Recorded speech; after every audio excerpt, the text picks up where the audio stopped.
when you were 13, you had an imaginary boyfriend. You found out about that. And it wasn't Troy Donahue. No, no. When I was 13, my older brother took me to see my first Shakespeare in an outdoor theater right near here. And it was Hamlet, and I immediately decided Hamlet was my boyfriend, not realizing he may be the worst boyfriend in the world. And so for many years, I just was hoping he would be more ambivalent about me than he was about anyone else. And then I finally realized, no, I had to break up with him. He was terrible. But I began studying Shakespeare in school and completely fell in love with his work. That was probably pretty atypical for you to be 13, 14 years old and really into Shakespeare. I was really into vampires too, which I was afraid to tell anyone about. And then later, vampires became the biggest money-making proposition in the world. So yeah, I had many freak flags as a teenager. Right. But Shakespeare has played a really big part in your work, in your career. Right. What I love about Shakespeare is he deals in primary colors.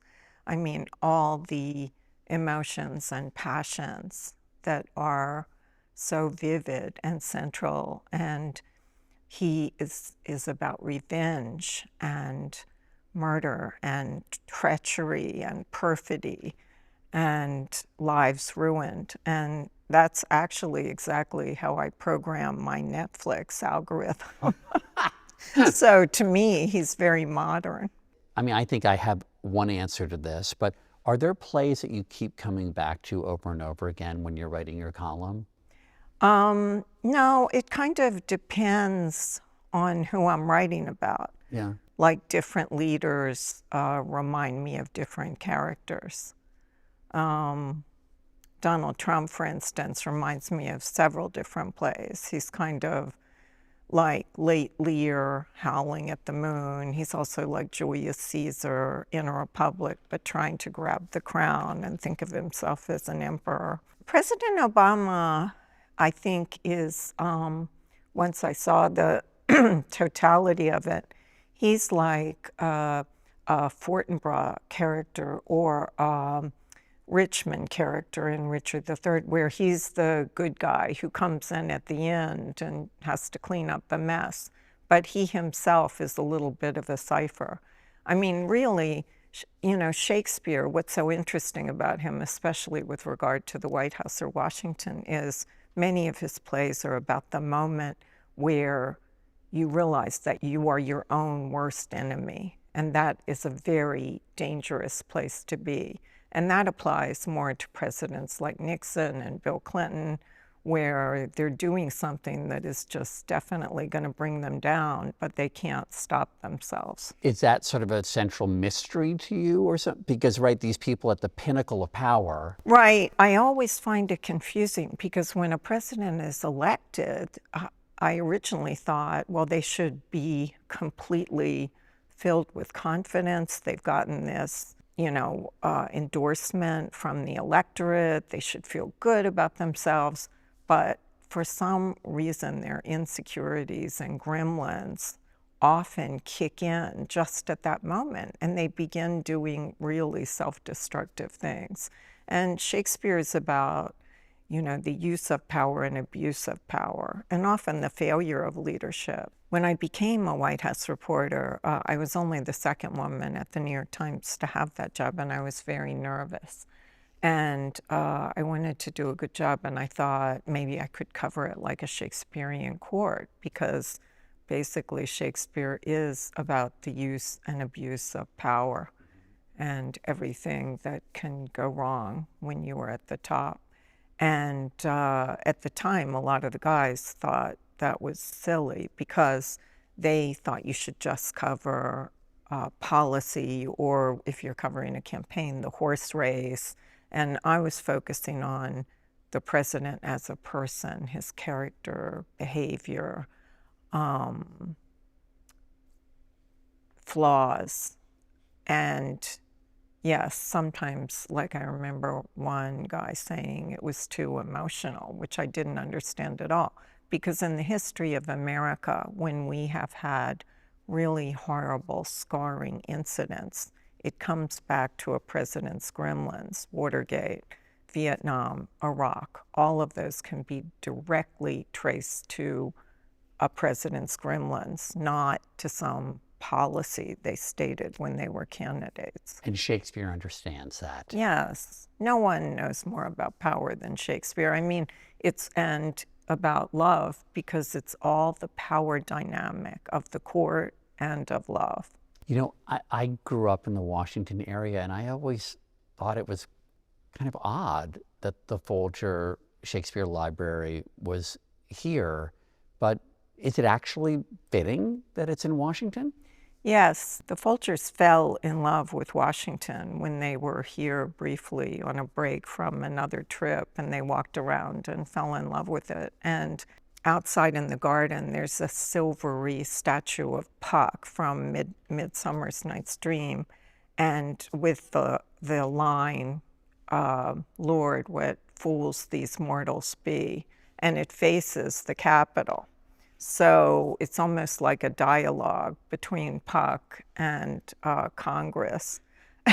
And the White House is right nearby too. And there's never been a more apt description of politics in Washington than that.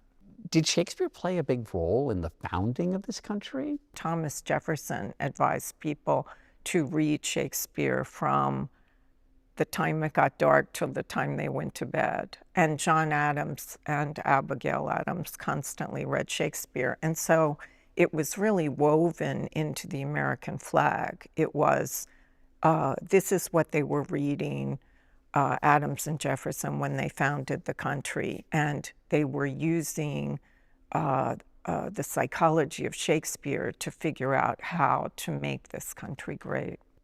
Because Shakespeare understood power.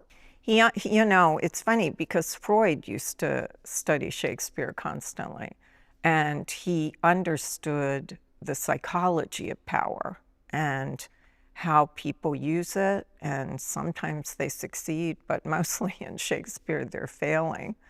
And hence the system of checks and balances? Right, right. And so the founding fathers were studying him very carefully to see how they could learn about power and how it could be misused and how they could protect us from that. If you could have our political leaders read any one Shakespeare play, which would it be? I don't know. Well, I have to say lately it might be King Lear. Because if Joe Biden had read King Lear, he would have realized the dangers of the gerontocracy.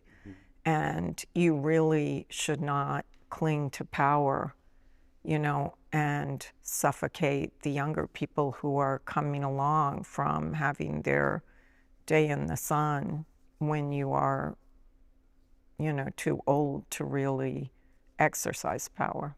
What did George W. Bush need to read? Well, let's see, I would say Othello, because Othello was smarter than everyone and more charismatic. He had everything going for him. But at some level, we all have that little insecure gremlin in us, and Iago was a genius at bringing that out in Othello. And that was Dick Cheney. And during your years covering Bill Clinton, was there one Shakespeare play or character that you went back to more than others? Let's see, Bill Clinton. I don't know, you know, Clinton just is such a classic Shakespeare character because he just had this tragic flaw of recklessness. And, you know, he also had a syndrome where he needed to know how much he was loved. It was like, will you love me if I screw up this much? Will you still love me? And his story is very much at the heart of, you know, when you become your own worst enemy, which is the topic Shakespeare often deals with. I mean, on some level, some of this stuff is so grim and so serious with big implications. But is it also fun for you to go back to this? Or what is it? Is it enriching to go back to this material when you're writing about these people? I know, I do keep going back because I just went back and got my master's degree in English literature focusing on Shakespeare at Columbia. And that was a lot of work to do while I had a full-time job. But But you did it because? I just think you have to keep challenging yourself. And with Shakespeare, there are always more layers. And as you say, there's always humor, even in the most tragic Shakespearean stories. He always has the fool, and he has humorous characters because, tragedy has to be leavened with that. I mean, do you find yourself wondering how one person could contain so much, could produce so much material that survived? No, it's incredible. I mean, it's a constant source of amazement. And when I went back to Columbia, every time you study a play, you see it in a completely different way. And productions can do these plays in a completely different way. When I was at Columbia, I was in class with 20-year-old students, and if you would study The Taming of the Shrew, like I would talk to some of the young women there about it, and they'd be kind of like, well, this part is sexist. And I was like, well, you have to understand he was writing 400 years ago. And 400 years ago, he was an unbelievable feminist Right. for that time. And he created these incredible women in the comedies, especially, who are independent and they talk back to the men and they're saucy. Shakespeare combined history and myth, and he had every character that can be known to man.